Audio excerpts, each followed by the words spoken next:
After Donald Trump shocked the world on election night, his transition team is now reportedly in disarray. But those close to the president-elect are downplaying any friction at all within.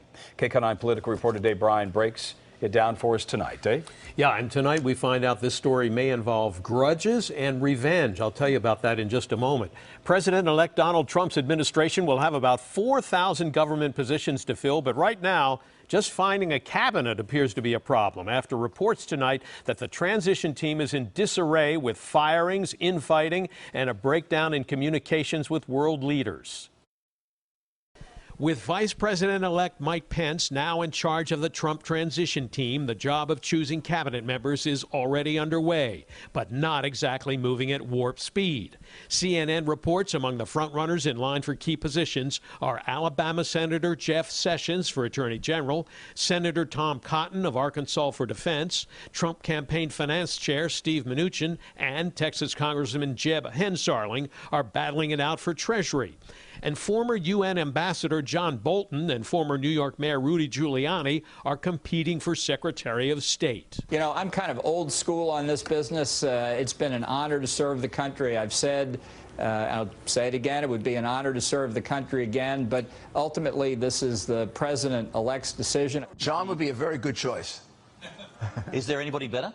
Maybe me, I don't know. But now Politico reports Giuliani is facing new scrutiny after a report that he was paid by foreign governments for consulting work that could create a conflict of interest. And Bolton was an outspoken supporter of the Iraq war, which Trump continues to insist he opposed from the very beginning. Does everybody believe me? I was against going into Iraq. Lining up against Bolton is Republican Senator Rand Paul, who says he would do anything he could to make sure Bolton doesn't get the Secretary of State position. You want to have a diplomat in charge of diplomacy. You don't want a bomb thrower. And now CBS News reports New Hampshire Senator Kelly Ayotte, who lost a close race for re-election last week, has emerged as the frontrunner for Defense Secretary. She had distanced herself from Trump during her re-election campaign. She would be the first woman to run the Pentagon if she gets the job. But there are several reports that the selection process has become chaotic, an absolute knife fight, according to Politico. Now, former Congressman Mike Rogers has reportedly been fired or stepped down from the transition team, as have other transition team members associated with New Jersey Governor Chris Christie. And a former State Department official who had spoken with the transition team tweeted out, "Stay away, they're angry, arrogant, screaming, 'You lost,' will be ugly."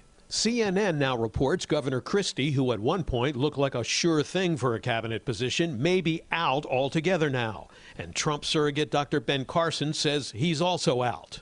I've had lots of offers, but, I don't particularly want to work inside the government. Meanwhile, the president-elect snuck away from the press Tuesday evening to have dinner with his family at 21 Club in New York. But he tweeted out, "Very organized process taking place as I decide on cabinet and many other positions. I am the only one who knows who the finalists are." And the Democrats in Washington aren't exactly one big happy family either. After her party's electoral disaster last week, Minority House Leader Nancy Pelosi from San Francisco walked into a closed-door meeting of Democrats expecting to be reelected to the leadership position. Madam Leader, do you expect a challenge to your leadership today? No.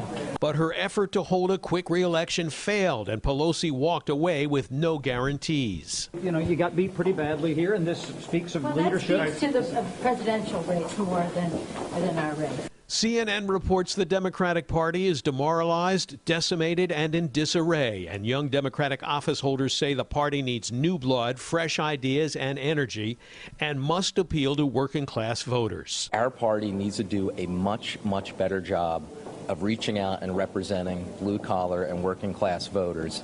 And for me, this election should be the final wake-up call that we get. We just got a shellacking last Tuesday. We got an unexpected defeat, and we've got to recalibrate and decide how we go forward.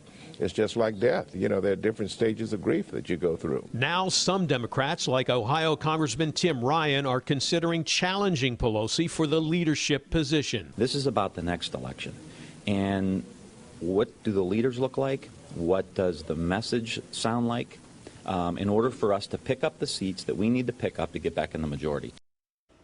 Now here's more on those departures from the transition team. Tonight it appears that Donald Trump's son-in-law, Jared Kushner, one of his closest advisors, is the power behind the Trump throne, apparently bent on revenge. The New York Times and Politico report Kushner orchestrated a purge this week, firing 4 key members of the Trump transition team who had ties to New Jersey Governor Chris Christie, after Christie himself was fired last Friday and replaced by Vice President Mike Pence in the transition leadership position.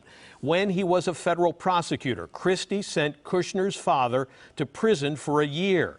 The elder Kushner had pled guilty to 18 counts of illegal campaign contributions, tax evasion, and witness tampering. Becoming quite a story, Jeff. Yeah, just kind of like a soap opera, Dave. Yeah.